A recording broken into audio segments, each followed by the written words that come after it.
Morning, everybody. This is Jim Hahn along with Gary here at the Fort Aviation Museum, home to the most touchable warbirds in Texas.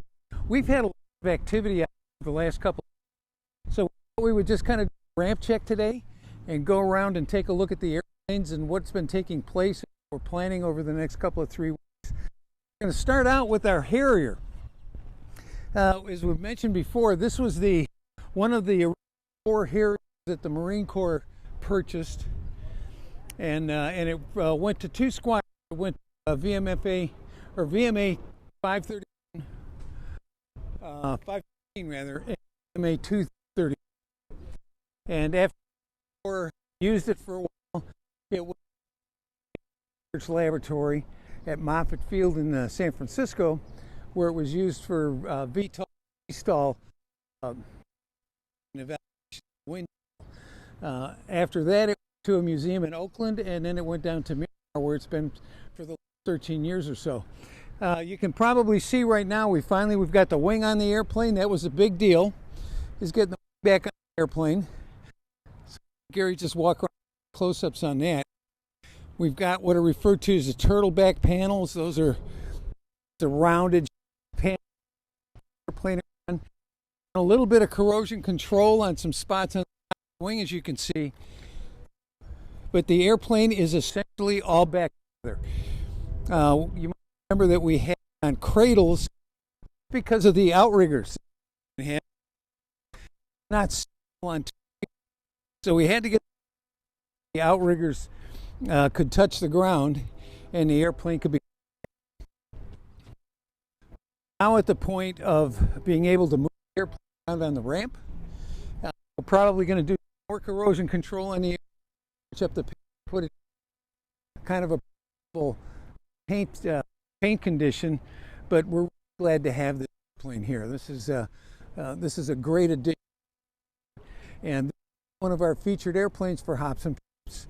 And I'm glad to announce that we're going to be doing Hops on Saturday, October 2nd, and we'll have we have 9 so far, but Harry, I've been calling the Harry, will be one of featured airplanes along with our OV-1 Mohawk. Gary and I are going to show you the wing for the Mohawk just came back this week. The great thing about a Harrier is close air support. The close air support from the Marine Corps is incredible. The close air support, and I remember controlling a Harrier, thinking, "This is the airplane to have that," and a A7. Yep. A7s, you could sit out there all day with an A7. And then the A10 came around, and that was cool. So this is the other wing. This is the right wing for the Mohawk. It came back from Minnesota this week.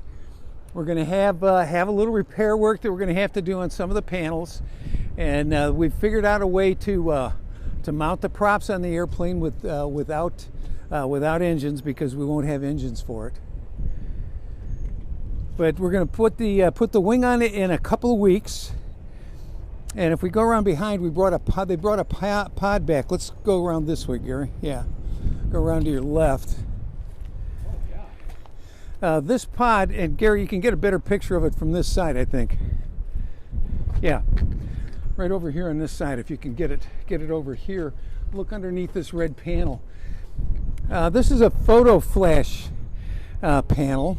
It's got a spinner on the nose, and the idea is that with this red panel off, it's got 3 strobe lights. There's 3 lights on it, and it was used for photo flash. So these things would be carried under the wing, and we'll put this one on the wing.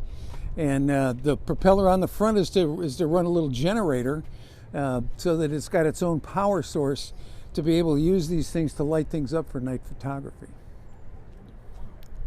Did not know that. Yeah. There's the landing gear, the wheel well. So Stations, hard points. and once this wing is on, the airplane will be mobile, and we've been calling this one Mo, the OV-1 Mohawk, and this will be another one of our featured airplanes for Hops and Props. Yeah, you can see it a lot better here on the other side.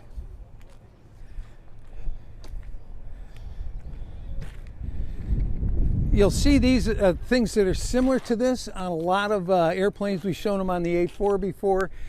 It's referred to as a ram air turbine. Oh yeah, ram air turbine. Yep. And in this case, it's going to power up. It's going to power up this. Here, if you get down here, Gary, you can see the three windows underneath there for the lights. Yeah.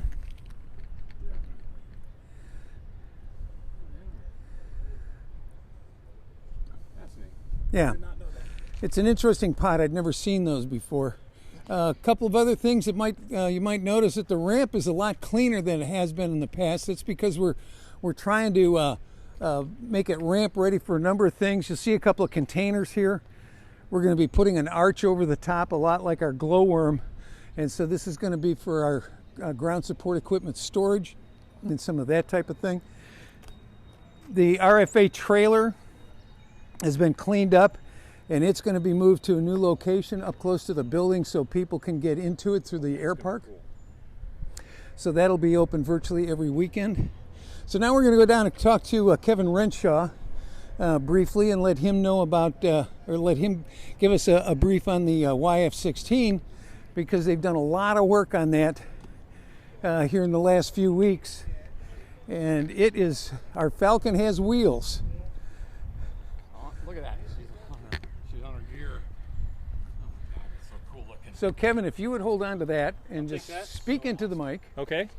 So cool looking. So our big news for the month of June was that we got its legs under it and even got the wheels and tires mounted. It's perfect. Looks So great. we haven't quite let it down on its own weight yet because we've got to put some nitrogen in the struts to get it up to the right height. But the fact that it's all together, a big shout out to a guy named Travis Putman, who's the guy that designed the landing You'd mentioned gear. his name before, yeah. I've mentioned him before, and Travis was a great mechanical engineer. He designed the YF gear and the production gear, and I've been kidding him that he's either lazy or brilliant because all the attach points are identical. It worked so well on the YF-16 that all he had to do was thicken up the metal in a few places. The gear retraction scheme works the same way. He changed the doors a little bit. That's our next challenge, is we're fitting up the landing gear doors like the YF had them, not like the production airplane. You can see some massive steel hinges. This airframe was also the one that they had modified landing gear doors to put the AIM-7 missiles on the doors. Oh, okay. So okay. They hung the AIM-7s. They hung AIM-7s, Oh my big gosh. Sparrows, one on either landing gear door, and the doors had to be strong enough. They were not the original doors, they were the second generation doors, which is why there's these big steel hinges. Oh my. So we Interesting. don't have those doors. Those were lost 40 years ago. Yeah, The lab okay. just put a sheet metal cover over the bays when they had it on a pole. Right. So we're modifying production doors, Block 5 doors, Okay. to fit these hinges. So that's what we've been making some parts. You'll Good. see the doors, and they're just going to stay in the open position. They really don't have to retract. Cool. But we want to get them attached well enough that they stay with the airplane. You were mentioning the tires earlier today about the rims and the tires and Yeah. being different than the These are production early ones. block tires. These are Block 5s when the airplane only weighed 23,000 pounds. Woo, that's lightweight. It was lightweight. That was the gear.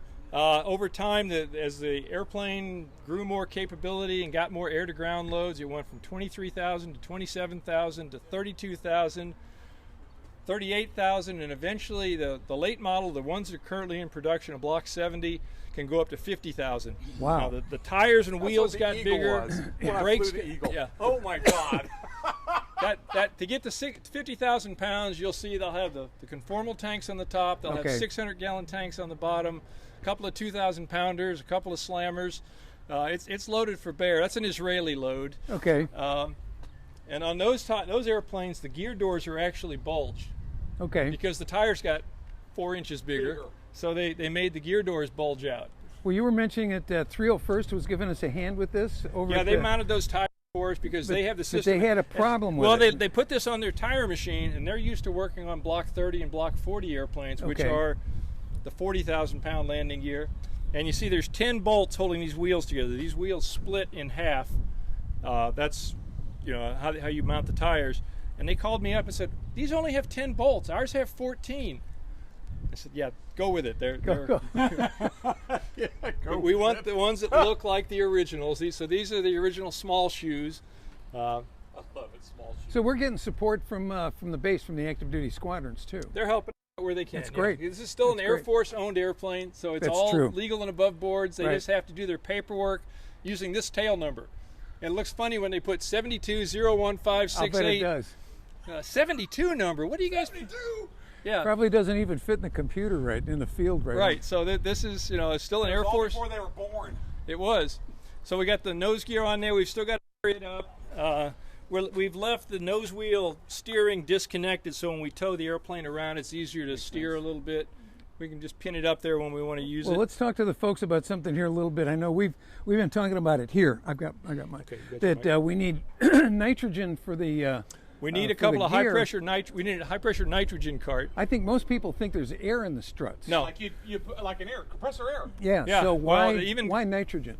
Nitrogen doesn't react with hydraulic fluid or rubber. The tires are also full of nitrogen. Okay. So when the brakes get really hot, you don't start a fire inside the tire. If it was Okay. oxygen, you'd have rubber, which likes to burn, And oxygen feeds the fire. and 1200 degree brakes would be a bad idea. So that's all good Nitrogen is things. completely inert. We do the same thing in the struts. When things get hot, you don't want the hydraulic fluid in the struts reacting with oxygen. Right. So that's why everything is with dry nitrogen. We're looking for a nitrogen cart that can give us, well, if it was a full-up airplane all the way loaded, we put 1100 psi in the struts. Okay. This bird, stripped down the way it is, even when we put the wings and tails on, is only going to be about 8,000 pounds of structure sitting here. So we're only going to put 300 or 400 pounds. There's actually a chart up in the landing bay that says if the airplane weighs this much, put this much pressure in the tires. I just put the camera in there. Yeah. I didn't even know that. I did. The chart was for. Yeah, Okay. there's things like that that tell you how to service this airplane. And it really is based on how many inches of strut are showing based on Right. the weight of the airplane. That's right. So we'll really do it with a tape measure. As we put nitrogen in, the airplane will start to get taller. We were 3 fingers. Yeah, have enough for the Yeah. full stroke when you touch down. Yeah, part of the pre-flight is going around making sure the struts are serviced I mean, correctly. you guys have come so far with this, and now having it on its landing gear, Oh, I mean, it's starting to it feels actually so look much like better. a real airplane now. Right, when we first got it, we weren't sure what we were going to do. Right. People were talking about Right. putting it on a pole and everything. Well, if you remember right, we were talking about at that point, it was still the urban myths that it had a B-58 nose gear, it had A-7 landing gear, and all kinds of things like that that we didn't know about. Right.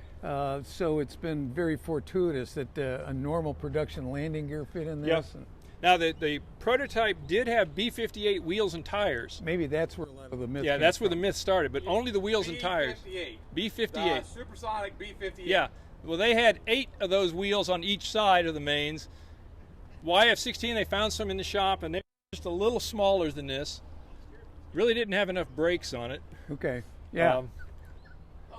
So they flew it the way they used a lot of aero brakes to slow the airplane down on landing.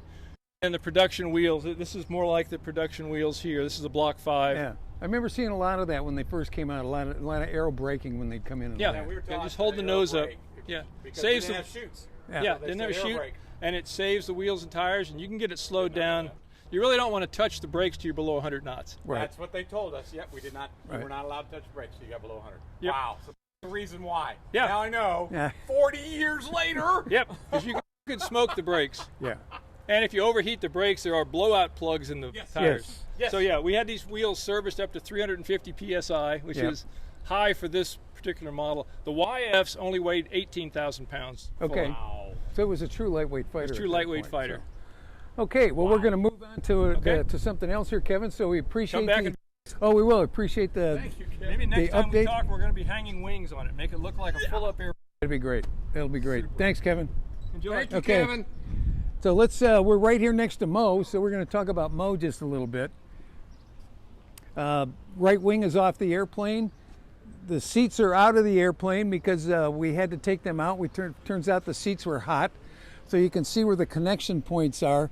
These are mechanical connection points to operate the control surfaces, and then we've got electrical connections here, and that's probably pneumatic, or it may be hydraulics. So you can see all of the inner workings of the airplane here. Not all of this is going to go back together because we're not going to need all of it because the airplane will fly or function. This is the canoe that we've talked about. I'm jumping, Jim. That's it. Gary's coming. Canoe. Yeah, this is the canoe that we've talked about. It for the side-looking radar, and this is mounted on the side of the airplane. It's not mounted on the wings, but it's mounted on the side of the airplane. This is completely filled with electronic gear to be able to look out, and it's kind of classified, or it was classified, but this could look a long ways sideways. On the RF-4, when I flew those, our side-looking radar had a range of 30 miles, and we're told that that this radar had a range of in excess of 60 miles. So almost over the horizon. Kind of, depends on what altitude you're at, right? Right. So that's about where we are here with the Mohawk. They've been doing a little work on flaps and things like that, but in 2 weeks we're going to get the other wing on, and so it's going to start to look like a real airplane and be able to move it around. And again, Mo and Harry will be the spotlight airplanes for Hops and Props. The YF-16 will be here, and we expect that it's going to be movable on its gears, so we'll be moving that around. We've got some guys working on our tug, so we're going to talk to them here briefly. I know because a lot of people, when we did the tug video a while back. 5 minutes. Oh, when we did the tug video a while back, it had one of the largest viewerships. So this is a TA-75, and we got Dan King with his arms into the machine. What are you guys doing today? Fix the steering wheel. We had to replace the flexible steering shaft connector. Okay. And of course, none of the parts that we got were made for this. Because these are almost as old as some of us. Yeah. Well, not quite. Not quite. This Okay. one was 67, 69. Okay. So we've got it open. What size engine do we have in here? Ford 302. Ford 302. This comes, you find these in Broncos, Mustangs, any stout standard car that you would have back in the day. Okay, and you guys all rebuilt this engine, right? Yeah, when we got this was literally nothing but a frame. Right. When we got it, we had 4 wheels and a frame, Okay. Right. and everything that is on here, everything under the hood is we installed. So you think it's going to drive well now? Should drive a lot better. Drive a lot better. After we get the So flat you rear picked up tire like fit. a rebuilt motor and put the rebuilt in there, or did you have to buy a new one? Or We bought a is core. this like a standard Chevy engine or Yeah, Ford. it's a standard Ford Bought a engine. a core. Ford? Okay. Yeah. So Yeah. this came out of California, and we had one original engine, but we had issues with it. Watch your fingers, Fingers. Dan. Yep.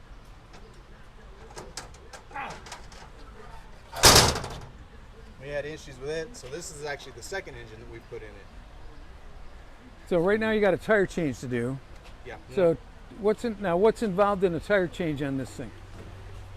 Are you going to have to take off all of those nuts? We'll have to get the pros in here to change it. Okay. Yeah. So this is not a. We can't. We don't have the equipment. to do Okay. Yeah, there's spacers that go in. I mean, we get it up in the air, but there's spacers between the 2 wheels that to get them lined up. So we've got duals on here. Yes, these are Okay. actually dual wheels on the back. Okay. Oh, okay. Everything underneath this hood, once you pick this up, everything underneath here is big concrete blocks. So it's just weight. It's just weight. There's nothing under here is just really big blocks. There's got one here, I believe one in the center, and one on that other side that actually are formed up right behind this wall.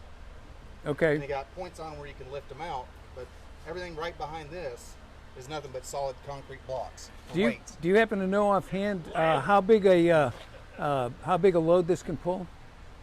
Off the top of my head, if I remember correct, it was 79,000 draw bar. So that's an F-18, fully loaded F-18. I bet you if you give it enough love and enough gas, you could probably get a 747 moving. Okay, because I know we used them with the F-4s. This was standard equipment in the Marine Corps, and I think probably the Air Force too. For a long time, they've got newer equipment now, but these things were pretty universal, and I remember seeing these on ramps at some commercial operators too. Yeah. So I know they can do We a still see 'em 737. around. Yeah. Yeah, they Yeah. do. Is the FBOs. transmission huge on this thing? Because I can imagine the torque that's required, the gearing to be able to take a jet and move it. It's got to be phenomenal torque. Yeah.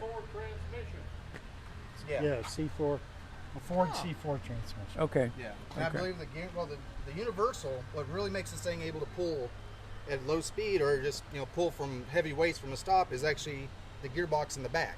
Really? Okay. The universal on the back of this thing is, you'd find on farm tractors.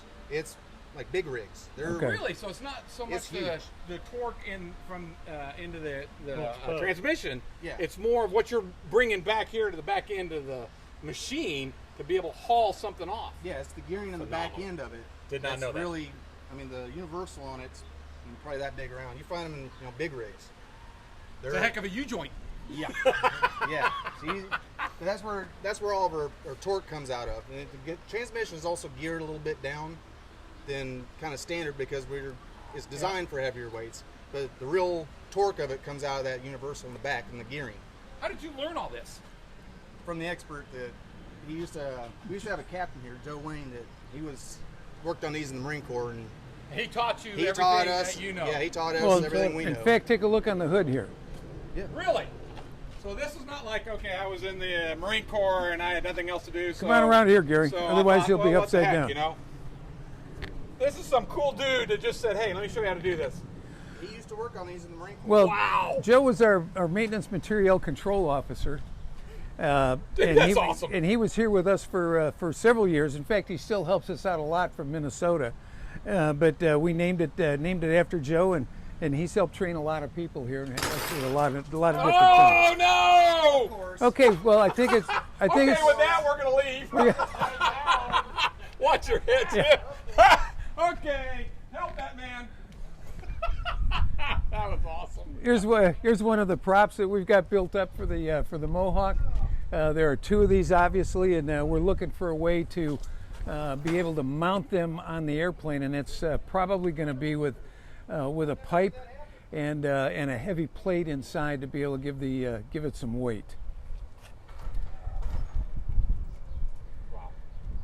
Wow.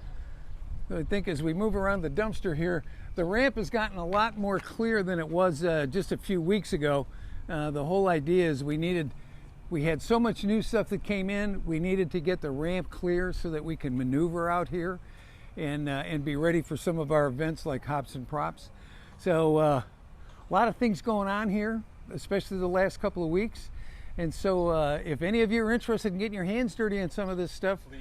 we are always looking for volunteers. No experience is necessary, just a willingness to get out here and help us preserve history. And that's how he learned how to do the tug. Yes, He didn't know. exactly. He And didn't. a guy came out here and told him how to do it. Oh man, that's so awesome. Yeah, come out. Yeah, we've got a few people here who are experts in a lot of these things, and they can help you with that. So unless you've got some questions, Gary. If I can't read it. Okay, we'll pick I'm them. too We'll blind. pick Give me your them. glasses. Yeah, we'll pick them up online. So for now, for Gary and myself here, Jim Hodson, Fort Worth Aviation Museum, home of the most touchable warbirds in Texas.